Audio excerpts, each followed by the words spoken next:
يا من تحبون النبي محمدا صلوا عليه وسلموا طول المدى، فصلاتكم وسلامكم نورا لكم في أمسكم وبيومكم ولكم غدا. نبداو الفيديو تاعنا بالصلاة والسلام على خير الأمان نبينا محمد عليه أفضل الصلاة والسلام. السلام عليكم ورحمة الله تعالى وبركاته.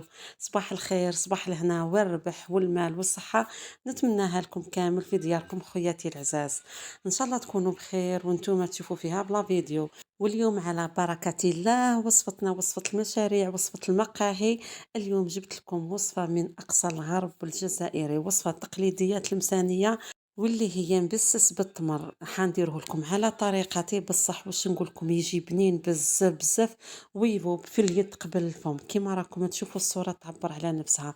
صدقوني يجي بزاف بنين ويصلح القهوة العصر مع كاس تاي حامي. واش نقول لكم الدنيا وما فيها، صدقوني بزاف هايل. وهالوصفة حطوها في عينيكم، صدقوني تجي تذوب ذوبان وبنتها بنا. قبل ما نروحوا حبيباتي للفيديو تاعنا ما تنساوليش هذاك الجام وتعليق والبارطاج مع الاهل والاحباب. وشكرا جزيلا من القلب اللي راه يعني يدعم فيا بالجام وكومنتار والبارطاج. نقول لكم ربي يحفظكم ويخليكم ليا ان شاء الله. نروحوا نبداو في الوصفه تاعنا، نقولوا بسم الله على بركه الله. كمرحله اولى كما راكم تشوفوا حنكي لنا بهالبول اللي راكم تشوفوا فيه. يعني الكميه تاع المبسس ديالي تتحكمي فيها. بغيتي ديري حاجه قليله كيلي بالكاس تاع 220 ملي، بغيتي ديري يعني بزاف ديري البول كبير على تاعي.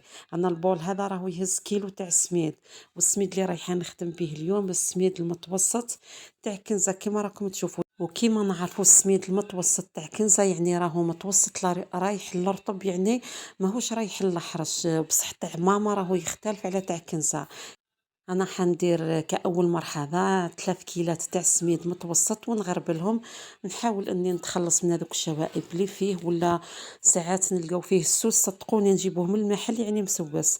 ونحاولوا انه الوصفات التقليديه نخدموها بالسميد يكون جديد، يعني ما يكونش قديم عندنا في الدار فاتت عليه مده تاع 3 شهور ولا 4. صدقوني الوصفه ما تنجحش معاكم يعني. والمبسس تاعكم من الداخل يجي مكتس يا البنات ويجي معجن كي يكون السميد قديم. حاولوا انكم كي تخدموا هالوصفات روحوا شريو السميد يكون جديد. انا نحط 3 كيلات تاع السميد متوسط كما راكم تشوفوا، ونحاول قلت لكم اني نخلص من دوك الشوائب. واللي خدمت بالسميد تاع ماما كما قلت لكم السميد تاع ماما رايح الحروشيه. حاولي انك ديري 2 كيلات ونص من سميد ماما، وهذاك النص كمليه السميد رطب، هذاك الرطب بزاف. يعني ما تحطيش 3 كيلات سميد من سميد تاع ماما. حاولي انك تنقصي من الكيله الثالثه نص كيلو وديريها رطب باش كي طيبي المبسس تاعك ما يجيكش يتفتت في الطاجين هك. وبعد ما حطيت 3 كيلات تاع السميد متوسط نزيد نحط عليهم مغرف كبيره تاع فرينه. انا المغرف هذه ما ندخلاش عليها كامل في المبسس ولا في المقرود، صدقوني يجي ما شاء الله. وكما راكم تشوفوا يا الغاليات المغرف اللي استعملتها المغرف الاسطوريه، يعني اللي مالفه نكيل بها معاكم. ويعني اللي استعملت المغرف اقل من تاعي ديري مغرف ونص. ونزيد في كل بول يا البنات نحط مغرف صغيره تاع ملح هكا باش ما يجيش المبسس تاعنا مسوس ويجينا صامت. بعد ما حطيت الملح نزيد نروح نجيب العسل. العسل كاختياري، هما يحطوا فيه السكر بصح انا نشتي نحط العسل باش يجيني المبسس تاعي حمر الله الله عليه كما شفتوه في الصوره المصغره. انا حنحط مغرف ونص تاع عسيله كما راكم تشوفوا. ومن بعد نحط السميد تاعي على جنب ونروح نجيب التمر اللي رايحه نديرو داخل المبسس تاعي. بما انه رانا في وقت التمر يعني نستغلوا هذه الفرصه ونديروها المبسس اللي يجي اكثر من رائع. صدقوني يصلح القهوه العصر ويجي ما شاء الله. انا عندي كما راكم تشوفوا كاس وانتم تقدروا يعني البول اللي كيلتو به كملوا به. انا راني كنت درتو الساع في البول وغسلت البول باش نقدر نكيل به السميد. عندي لهنا كيله تاع تمر كيما الكيله تاع السميد كيما الكيله تاع الماء، يعني نكملوا بنفس الكاس اللي درنا به من اول مرحله. حطيت كيلة تاع تمر، والتمر يعني هما اللي يخدموا به يا الغاليات يكون شويه شاد روحو. انا اللي هنا راهو مخلط كاين التمر المعسل واللي شاد روحو. قصيته كيما شتوني لي بتي مورسو باش من بعدا في التقطاع تاع المبسس يعني ما يبزليش يتقطع معايا العجين في ساع، ما تخليوهش هكاك حبات كبار ولا تقصوه غير على زوج. حاولوا انكم الحبة تقصوها على 4 مرصوات ولا 5. وكيما شتوني حطيت عليه كيلة تاع ماء مغلي، حطيت على التمر الماء مغلي البنات ونحطوه على جنب. ونروح من بعد نجيب بنفس الكيلة كي اللي دام عندي نص كيلة تاع زبدة ذايبة وباردة، والباقي نكملو بالزيت. يعني واللي بغات دير خليط ما بين السمن والزبدة لكن الاختيار، واللي بغات دير السمن والزيت فاني كيف كيف يعني واش حضر عندك في الدار بسي بيه. عندي كيلة كيما راكم تشوفوا تاع ليدام، نحطها على السميد تاعي وعلى المكونات ونبدا نخلط باش ليدام هذاك كامل يعني توشي لي حبيبات تاع السميد. نخلطو بهالطريقة كمرحلة أولى، ومن بعد ما نخلط مليح وهذاك ليدام يتوشي لي السميد تاعي كامل كيما راكم تشوفوا يا الغاليات. ومن بعد نبدا نمحر فيه بين يدي حوالي ربع ساعة. انا اللي هنا راني نكوبي الكاميرا ونعاود نشعل يا البنات حتى نتحصلت على النتيجة اللي راني باغيتها. ابقاو محرو في السميد وليدام تاعكم بهالطريقة حتى يولي السميد تاعكم يعني يتلم، وتحسوه بدا يتبل يا البنات فما حبسو. نمحروه بين يدينا مليح مليح حتى يتغير اللون تاعو ونحسو السميد يعني تبل. وكي نديروه يا البنات هكا كرة في بين يدينا ونحطوها يعني ماهيش راح تتحل في ساع وما تتفتتش. برك تشوفوا معايا لهنا كي محرت 10 دقائق لميتو كتلة بصح تحلت معايا كيما راكم تشوفوا يا البنات. مازال ما تلمش السميد تاعي كيما بغيت. شتو البنات مازال ما تبلش. لهنا نزيد نمحر حوالي 10 دقائق واحدة اخرى حتى نتحصل عليه بهالطريقة اللي راكم تشوفوا فيها. شوف شتو ما تفتتش معايا لهنا راه تبل ومحرطو مليح مليح يا البنات. ومن بعد هالمرحلة نروح نجيب التمر تاعي. شوفوا البنات نتوما محرو الساع السميد ومن بعد ديروا الماء في التمر باش يبقى الماء نتاعكم سخون يعني ما يبردش. فهمتوني البنات؟ باش تخدموا المبسس تاعكم بالماء يكون حامي شويه يعني ما يكونش هذاك المغلي بزاف بزاف وما يكونش البارد. شوفوا انا صفيت التمر تاعي نصفيه بها من هذاك الماء اللي كان فيه خاطر ماكش بها الماء راح يحلم العجين تاعي. انا شوفوا كي لي هذاك التمر المعسل شرب لي السوائل راني نقطر فيه كيما راكم تشوفوا مليح مليح. لازم التمر تاعي يتقطر من هذاك الماء كامل. لهنا كي قطرتو البنات ما جانيش كيلة يعني قد رحت زدت جبت شوية ماء حامي مغلي وزدته باش نتحصل على كيلة قد كيما كيلة السميد كيما التمر كيما الماء. نجيب التمر تاعي ونحطو على السميد وفي هالمرحلة نبقى غير نخدم بصباعي البنات يعني نحاولوا ان ما نعجنوش خلاص خلاص باش ما يجيش المبسس تاعكم يابس ومكتسم الداخل. حاولوا انكم تدخلوا التمر غير بصباعكم كيما راكم تشوفوا راني غير ندخل فيه ما رانيش نعجن. ومن بعد نروح نجيب الكيلة تاع الماء كيما راكم تشوفوا يا البنات نحط بالتدريج كيما نعرفوا. كاين سميد اللي يتشرب السوائل في ساع وكاين سميد يعني اللي يطلق الماء يعني دوك السوائل يطيشهم. نحاولوا حنايا نحطوا بالتدريج حتى نتحصلوا على القوام المطلوب. انا حطيت على الاول شويه ونزيد شويه تحصلت على هالقوام اللي راكم تشوفوا فيه. حاولوا انكم ملي تحطوا شويه تاع ماء اخدموه غير بيدي بصباعكم ما تعجنوهش باش يبقى لكم من الداخل يجي مبسس ويجي السميد تاعكم مفروق على بعضه ما يجيش معجن. تحصلت على هالقوام اللي راكم تشوفوا فيه. نحاول اني نغطيه بكيس بلاستيكي ونحطه حوالي 10 دقائق. كما قلت لكم كاين سميد اللي يتشرب وسميد اللي ما يتشربش. وكما راكم تشوفوا يا البنات السميد تاعي تشرب في 10 دقائق يعني هذوك السوائل كامل تشربهم. وانتم في هالمرحله لا كان فاتت عليه 10 دقائق ونحيتوا عليه الكيس بلاستيكي ولقيتوه يعني بقى مبلول ما يتفتتش خدموا به مباشره ما تزيدوش تشربوه. انا كملت الكيله تاعي كامل تاع السوائل وراني ندخل غير بصباعي كيما راكم تشوفوا ما رانيش نعجن فيه باش يبقى البسوس هذاك في المبسس تاعي.